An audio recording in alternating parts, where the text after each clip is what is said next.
বাইরে যা ভাব দেখছি এ তো মনে হচ্ছে সহজে কমবে না। এই লেওড়া একটু আগে বেরিয়ে গেলে ভালো হতো বুঝলি। আরে পাগল তুই তো চাপ নিতিস কেন? বৃষ্টি না কমলে তো ভালো। আজকে ভূতের বাবা সবাই মিলে আমাদের বাড়িতে থাকবি, আমরা সবাই মিলে খুব মজা করবো। এই হ্যাঁ রে ফুটু, এটা কিন্তু খারাপ বলিস নি। রাত্রে বেলায় থাকবে তোর নাগুলো এসেছিস ওরা গাড় মারিছিস, এবার রাত হওয়ার আগে মাথায় প্যাকেট যদি মানে মানে কেটে পড়। বাড়ার বালগুলো খেতে দিলে শুতে চায়। এই ঢ্যামনাটা সব কিছু তো বিয়ালের মতন নাচতে কাটে। পল্টু ওইসব বালবালের কথা তুই কিছু মনে করিস না বুঝলি। আরে না রে ফুটু, কাকু তো ঠিকই বলেছে, বৃষ্টি কমলে আমরা বেরিয়ে যাবো। এই হ্যাঁ গো পল্টুদা, ওটাই মনে হচ্ছে ভালো হবে। এক কাপ চা দাও তো। এই বৃষ্টিটা হয়েছিল আমরা আরেক জ্বালা। ভোরদার বার সময় নেই অসময় নেই, যখন তখন এসে ভাসিয়ে দিয়ে চলে যাচ্ছে। এমনিতেই কাজকর্ম সব সেটার ভিতরে ঢুকে গেছে, তারপরে আবার এই বৃষ্টি, এইভাবে হয় নাকি?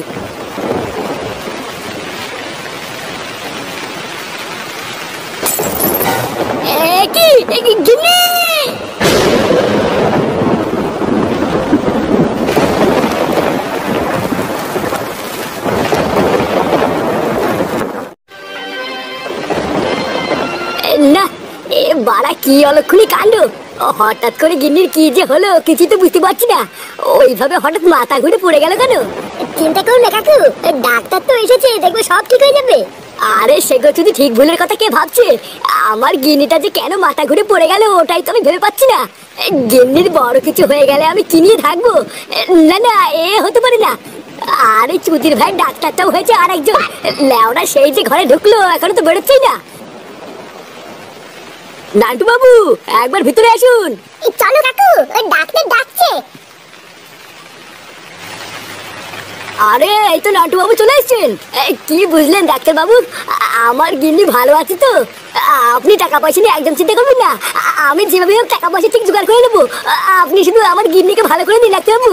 আরে নান্টু বাবু আপনি এত ঘাবড়ে যাচ্ছেন কেন? আপনার গিন্নির কিচ্ছু হয়নি। কি বলছেন? সত্যি আমার গিন্নির কিছু হয়নি তো? আরে হ্যাঁ নান্টু বাবু আপনার গিন্নির কিচ্ছু হয়নি। আর আপনার জন্য একটা খুবই খুশির খবর আছে। খুশির খবর? কি খুশির খবর? আমি তো কিছুই বুঝতে পারছি না, এখানে খুশির খবরটা আবার কি? আরে নান্টু বাবু এখনই কি সবার জন্য মিষ্টি কিনে নিয়ে আসুন, আপনি বাবা হতে চলেছেন। কি বলছেন? আপনি সত্যি বলছেন তো? কি হয়েছে? কি বালছাল বলছো বাবা? চোদনা বৃষ্টির মধ্যে কি গাঁজা মাজা খেয়ে ডাক্তারি করছো নাকি? আরে হ্যাঁ গো ফুটু আমি সত্যি বলছি, খুব তাড়াতাড়ি তোমার একটা ভাই আসছে। আরে হারুদা ভাইয়ের বুয়া মারি ও কাটতে তো বালছাল ডাক্তার, তুমি কি এখানে ছিনালি মারছো নাকি? কিছু বোঝে না শুধু না লেওরা ডাক্তার হয়েছে উনি।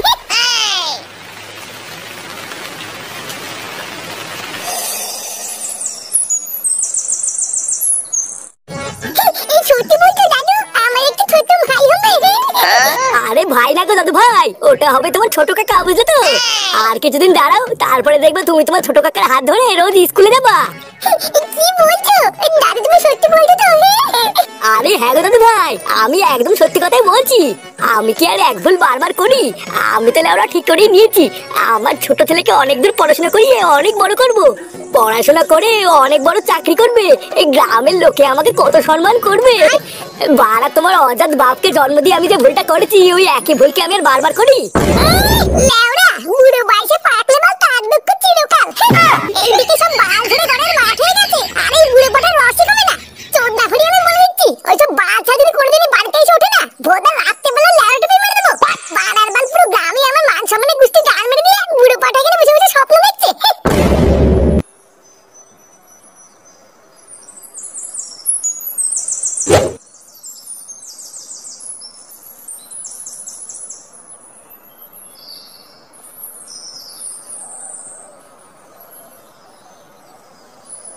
আরে ফুটো কোথায় যাচ্ছ?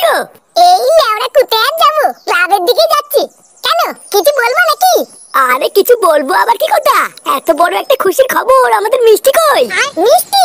কেন লেওড়া আর সময় তোমাকে মিষ্টি কেন খাওয়াতে যাবো? আরে সে কি গো, নান্টুদার ছেলে হচ্ছে, তোমার ভাই হচ্ছে, আর আমাদের মিষ্টি খাওয়াবে না? ভাবতেও অবাক লাগে এই বয়সেও নান্টুদার সাথে দম আছে। তা বলো আমাদের মিষ্টি কবে খাওয়াচ্ছ? এই বাড়া তোমাকে কে বললো যে আমার ভাই হবে? আরে কে আবার বলবে, নান্টুদারের সুখবরের কথা নান্টুদাই তো আজ সকালে সবাইকে বলেছে। নান্টুদাই যখন বলেছে তখন মিষ্টি টাকা নান্টুদার কাছ থেকে না নিয়ে কি আমার কাছে গায়ে মারছে নাকি? বাড়াই বুড়ো পড়েটা পুরো গ্রামের সামনে আমার মান সম্মান সব শেষ করে দিল। কি রে বাড়া দাই দেই কি আমার বাল লেগেছিস নাকি স্যার?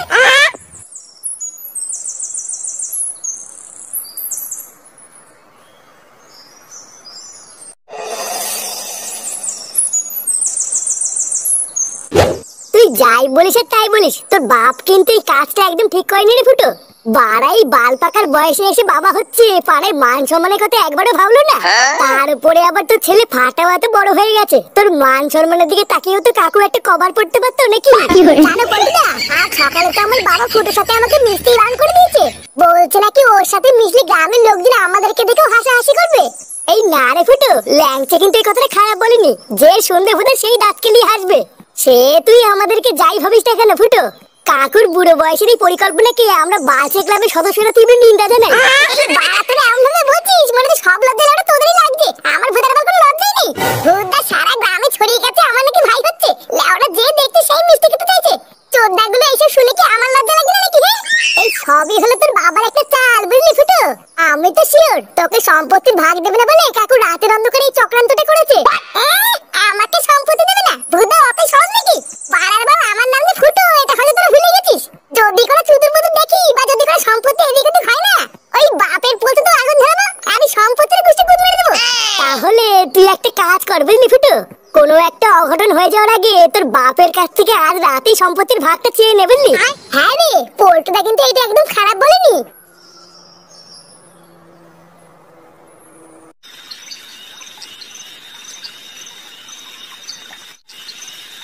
এই নাও গিন্নি, তোমার জন্য দুধ গরম করে এনেছি। নাও এই দুধটা ঝকাম করে খেয়ে পকাম করে ঘুমিয়ে পড়ো তো। তোমাকে আবার এসব কি করতে বললো বলো তো? আমাকেও তো বলতে পারতে, আমি নিজেই না হয় করে নিতাম। আরে বাবা গিন্নি, তুমি যদি সব করো তাহলে আমি কেন আছি বলো তো? এমনিতেও তোমার এই সময় কাজ করাটা খুব একটা ভালো না বুঝলা। আর তাছাড়াও ডাক্তারও তো বলেছে রোজ রাতে শোয়ার আগে তোমাকে গরম দুধ দিতে। নাও নাও, আর কথা না বাড়িয়ে ঢক করে খেয়ে শুয়ে পড়ো তো। আচ্ছা সে না হয় খাচ্ছি, কিন্তু ফুটো কোথায় গো? ও কি খেয়েছে? আর তোমার ফুটো ওই সেগো মাইনিতে তো রাত হয়ে গেল এখনো বাড়ি ফেরেনি, তা খাবে কি করে? সেও যখন আসবে আসুক গিয়ে, তুমি চুপচাপ দুধটা খেয়ে শুয়ে পড়ো। এইসব কি বলছো তুমি? ছেলেটা এত রাত হয়ে গেল এখনো বাড়ি ফেরেনি, কোথায় আছে কি করছে কিছু খেয়েছে কিনা কোনো ঠিক নেই, আর আমি খেয়ে দিয়ে শুয়ে পড়বো। আরে কোথায় আর থাকবে, ক্লাবে ক্লাবে বন্ধুদের সাথে গাড় পেঁয়াজি মারছে হয়তো।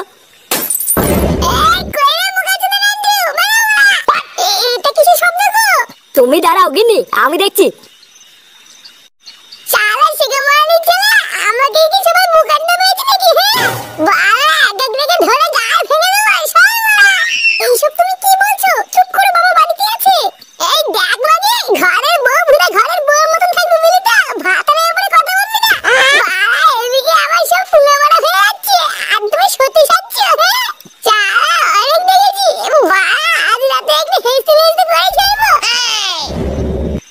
কি হয়েছে রে, এত রাতে কি শুরু করেছিস তুই?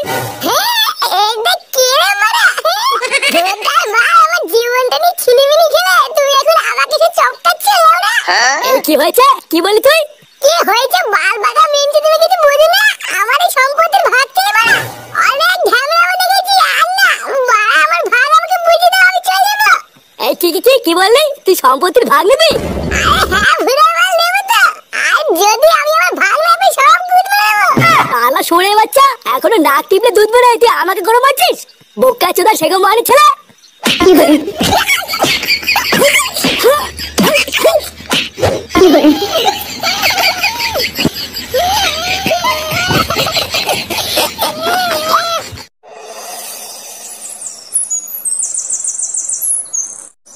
আরে কি ডাক্তার বাবু, আপনি এত সকালে আমাদের বাড়িতে?